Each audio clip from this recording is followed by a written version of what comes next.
제롬 파월 미국 연방준비제도 의장이 연일 강력한 금리 인하 신호를 보내면서 미 다우지수와 S&P 500 지수가 사상 최고 행진을 이어갔습니다. 다만 미국 정보통신기술 기업들에 대한 프랑스의 관세 부과 움직임에 미국이 맞대응하면서 어제 사상 최고치를 경신했던 나스닥은 소폭 하락했습니다. 김한진 기자와 함께 알아보겠습니다. 김 기자, 먼저 뉴욕 증시부터 볼까요? 네, 제롬 파월 연방준비제도 의장이 연 이틀 무역 불확실성이 경제 전망에 부담을 주고 있다고 밝히면서 기준금리 인하 가능성에 힘을 실은 가운데 프랑스의 ICT 기업 관세 부과에 미국이 맞대응에 나선 영향으로 뉴욕 증시 3대 지수는 엇갈렸습니다.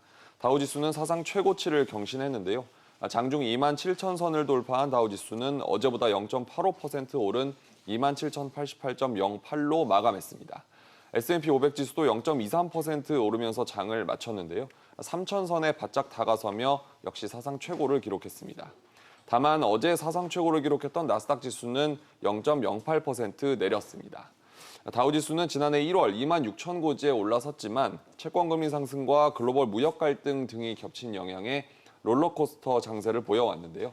올해 지난 2월 다시 26,000선을 회복한 이후 오름세를 이어오다 오늘 사상 처음으로 27,000선을 넘었습니다. 또한 현지 시간으로 지난 10일 발표된 근원 소비자 물가가 한 달 전보다 0.3% 오르고 또 실업수당 청구 건수가 한 주 전보다 13,000건 줄어든 점 등 경기지표 호조세도 증시를 끌어올리는 요인으로 작용했습니다. 네, 파월 연준 의장이 연일 금리 인하 가능성을 시사하고 있다고요? 네, 파월 의장은 현지 시간으로 어제 미 상원은행위원회에 출석해 중립금리가 생각했던 것보다 낮은 것 같다면서 통화 정책도 생각했던 것만큼 완화적이지는 않았다고 말했습니다. 네. 그러면서 무역 부문 긴장이 기업 공급망에 영향을 주고 있다며 전 세계적으로 제조업 경기의 하방 위험이 있다고 덧붙였는데요. 무역과 글로벌 경기 불확실성에 선제적으로 대응하는 차원에서 금리를 인하할 수 있음을 시사한 것으로 풀이됩니다. 이에 따라 이번 달 말에 열리는 연방공개시장위원회에서 기준금리를 인하할 가능성은 더 커졌습니다. 네, 미중 무역 협상 상황도 보겠습니다. 트럼프 대통령이 중국의 농산물 구매 압박 수위를 높였다고요? 네, 트럼프 대통령은 현지 시간으로 어제 트위터를 통해서 중국은 우리 농부들에게 농산물을 사겠다고 약속을 했지만 이 약속을 지키지 않아서 우리를 실망시키고 있다며 날을 세웠습니다. 그러면서 중국은 하루빨리 미국 농산물 구매를 시작하기 바란다고 압박을 했습니다.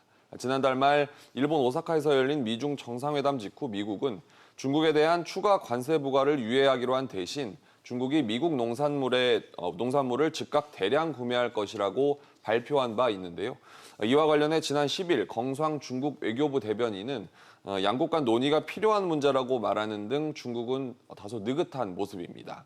양국이 농산물 구매 약속 여부를 두고 갈등을 빚고 있는 가운데 미중 고위급이 지난 9일 전화통화로 협상 일정과 장소 그리고 의제 등을 조율했음에도 아직 아무런 발표가 없어서 논의 진척에 대한 의구심은 커지고 있는 모습입니다. 네, 미국과 유럽연합의 통상 갈등은 더 악화되는 모습을 보이고 있는데 이 프랑스도 이번에 미국과 무역 갈등에 휩싸이게 됐다면서요? 네, 프랑스가 아마존이나 페이스북 등 글로벌 정보통신 기술 기업들의 이른바 디지털세를 부과하겠다고 밝히자 미국이 관세 보복 추진이라는 초강수를 꺼내들었습니다. 프랑스 재정경제부는 연수익이 7억 5천만 유로, 우리 돈으로 약 1조 원을 넘고 또 프랑스에서만 2,500만 유로 이상 수익을 내는 ICT 기업들에게 프랑스에서 올린 연간 총매출의 3%를 세금으로 부과하겠다고 밝혔는데요. 미 무역대표부는 현지 시간으로 지난 10일 슈퍼 301조에 기반해 프랑스의 디지털세에 대한 불공정성을 조사하겠다고 밝혔습니다.